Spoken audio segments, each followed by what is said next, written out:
Cordelia accidentally wishes for a version of Sunnydale where Buffy never arrived. We open with Buffy fighting Cthulhu.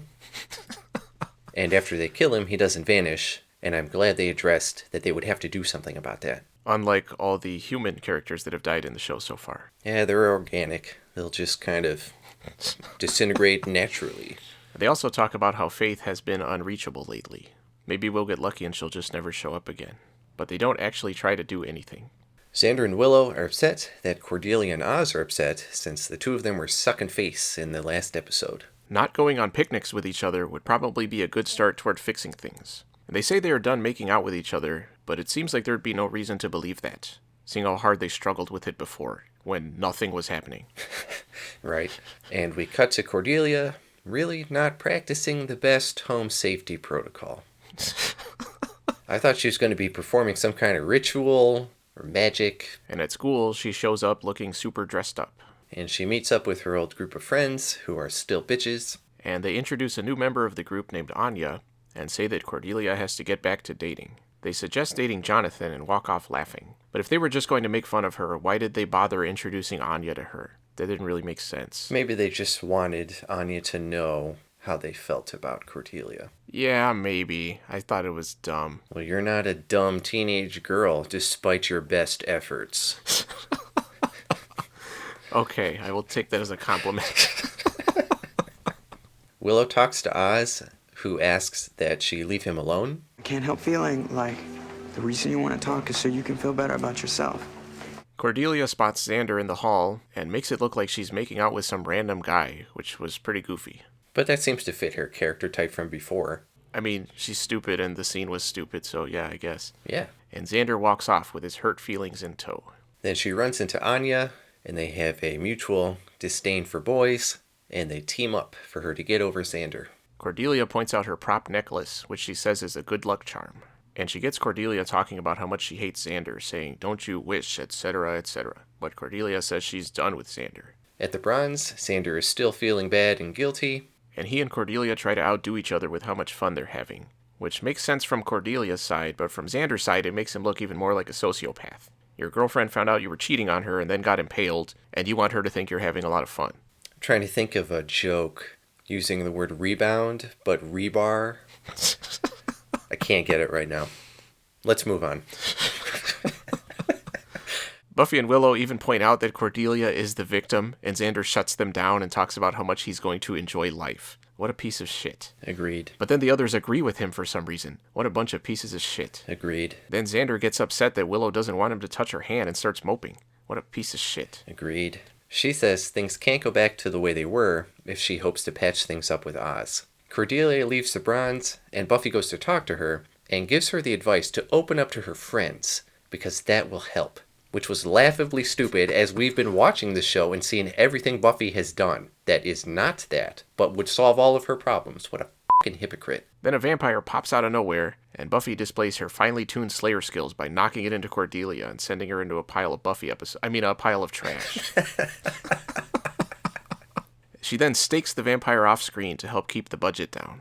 And Cordelia blames her entire life situation on Buffy. The next day, she talks to Anya about it, who gives her her good luck necklace. And Cordelia says she wishes Buffy had never come to Sunnydale, to which Anya transforms into a female Wishmaster. And grants her wish. At first, everything seems to be working out for Cordelia. She's been accepted back to her old bitch group. But she doesn't seem to notice how run down everything is, or how many students are missing. She mentions Xander and Willow to Harmony, who says they are dead. And I questioned whether or not this reality was actually that bad. There's a curfew shortly after school, but Cordelia, in her infinite wisdom, decides to ignore every last warning sign. As she's walking alone in the dark, she runs into Xander and Willow. And questions why they are alive, and says they need to find Buffy to fix things. Then Xander turns on his vampire face, and Cordelia tries to run away. They attack her, and she falls down. But Oz shows up in his van with Giles, Larry, and some random girl with crosses and crossbows, and they take her away. Xander and Willow go to the Bronze, which is now a vampire club. Where they torture and eat people. Clearly an improvement over the normal Bronze. Right. And they run into the Master, which I did not expect, but that makes sense. And Xander mentions what Cordelia said about Buffy. And the Master says the Slayer cannot be summoned to Sunnydale. to interfere with his plan.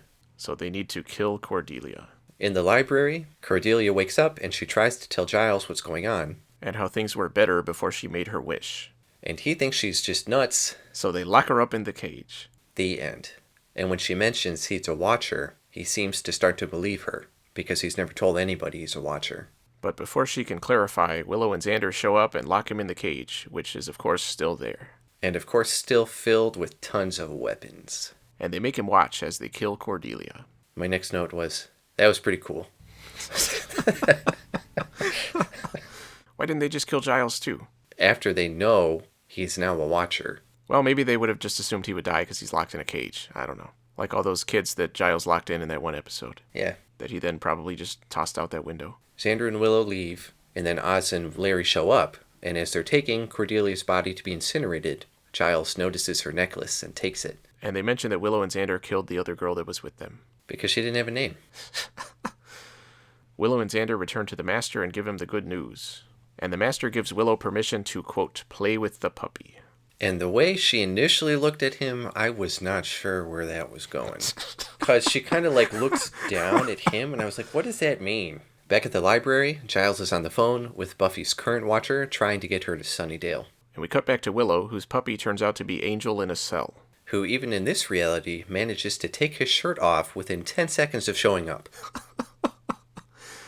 And she tortures him by dropping lit matches on him while Xander creepily watches. Giles has done some research and found the necklace in his books and determines that Cordelia made some sort of wish. To Anyanka, someone who grants wishes to scorned women. And he's trying to figure out what the wish could have been, but he needs to do more research at his house. And on the way, he comes across a group of people being attacked by vampires. He holds them off for a bit, but then has to get rescued himself by Buffy. Who has a sweet battle scar. He takes her to his house, where he finds a book explaining that he needs to destroy Anyanka's power center, which would reverse any granted wishes and turn her into a normal human. But he doesn't know what the power center is. And Buffy is skeptical that the world would actually change, and demonstrates a very pessimistic view of reality. We fight, we die. Wishing doesn't change that. Giles mentions the Master to Buffy. And she expresses disdain over the fact that people know where he is, but no one has killed him, which made me like her a lot. Yeah. They should change the title of the show to Buffy the Vampire Slayer. It's a little unfair to be painting Anyanka as the antagonist here. Buffy gets to the bronze and finds Angel in his cage. And he says he was waiting in Sunnydale for her to show up and help stop the Master, but she never showed. And he tells her that the Master is now at the factory. He says he can help her, but she discovers he's a vampire, so she doesn't want to let him go. But then even in this reality, she's eventually swayed by him removing his shirt. At the factory, the Master gives a speech about how vampires have been going about everything in an impractical way, and mass production is the way of the future. Turns out mass production is a big old machine that sucks all the blood out of people's bodies. In a way where none of it gets on their clothing and there are no wounds afterward. And you got a nice little valve there to fill up your wine glasses. Right on the production line.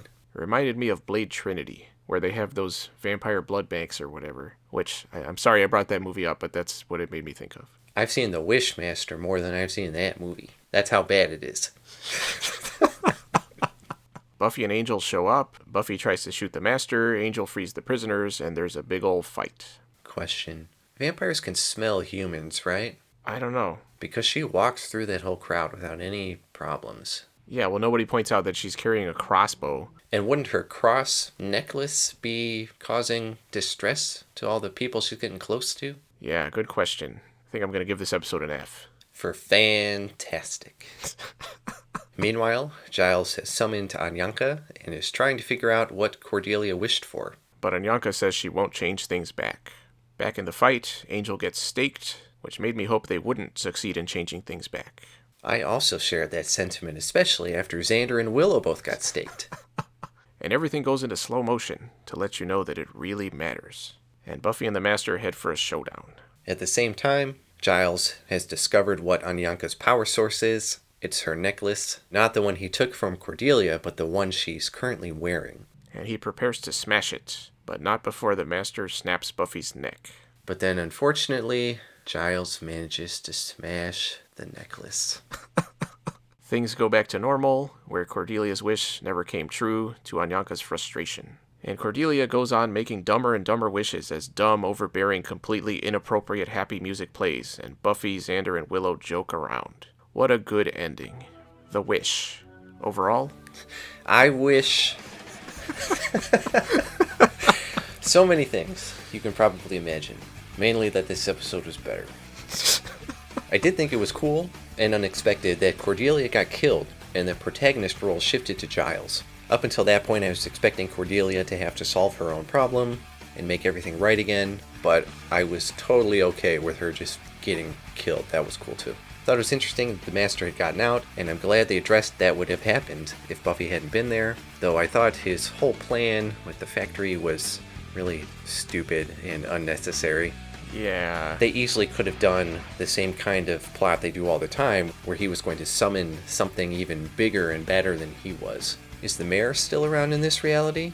That would have been interesting to see if he had actually seized some sort of demonic power over everything or was teamed up with the Master. Yeah, it would have been cool if they made an offhand reference to President Mayor Elbrin. If Sunnydale was still on the Hellmouth, I would have thought there was a possibility that Buffy would have at least been there once to address it. Are there a lot of Hellmouths around that she has to take care of? I thought Xander and Willow being upset about the whole relationship thing was stupid because it's completely their fault and they're just trying to feel better about themselves, but it's not interesting. I also thought it was kind of silly that every main character still has a main role in this reality, even Oz, who would not be a werewolf in this case. Yeah, I guess that's probably true. But he's still driving around in his van with Giles. He's a cool guy. He's a cool guy in any reality. I was also a little disappointed that none of the other monsters from the past episodes were in this episode. I thought that would have been cool to say Buffy did not stop any of those things and they're all running around. Yeah, I thought it was just cool that they brought the Master back. Yeah, what about Spike? Well, yeah, maybe he never would have come to Sunnydale if the Master had, I don't know. Where was Airplane Kid? He was the Master's buddy. They were talking about doing stuff all the time. Yeah, but he needed Airplane Kid specifically to take out Buffy, or whatever, to lure her into a trap. He was probably playing on the swings the whole episode. Maybe he never got off that bus talking about airplanes. Maybe he swallowed that airplane and choked to death on it, because he was that dumb of a kid. I could see that being some sort of demonic ritual. Something about, I'm going to put you all on a different plane of existence. Overall, I thought it was a cool idea. I didn't dislike it, I just thought it had a lot more potential. I gave it a C+. Alright, I gave it a B-. If Band Candy was the Naked Now episode of Buffy, this was basically yesterday's Enterprise. Except not as good, obviously. Yeah, where was Guinan? It was cool to see the alternate universe versions of these characters, and in Buffy and Xander's cases, they were way more interesting than the normal versions, although I noted that even in an alternate universe, they couldn't find a way to give Angel a personality. I thought the way things came about with that was a bit abrupt. I wish they had set it up a little more somehow, like maybe having them find an object that grants wishes or something without Cordelia knowing and then having her accidentally make a wish with it. Explaining this demonic woman after the fact was a bit awkward. I thought the ending of the episode was terrible and even more abrupt. It didn't fit the tone of anything. It made it feel like nothing that happened really mattered. It was very disappointing. I did enjoy the main part with the alternate universe and stuff, but we had to sit through the Xander Willow stuff to get there. Is that over, at least? It doesn't really make sense if it is, but at this point I don't care. I hope we move on to something else. They made it sound like they're not going to be, doing anything anymore, but who the hell knows with these dumb characters. Maybe Oz and Cordelia will start to get into a thing. That could be funny. Maybe Angel and Giles will start to build a relationship. Anything would be an improvement over freaking Xander and Willow. Maybe Spike and Principal Snyder.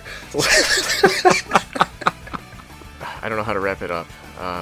Well, the episode didn't either. So, the end.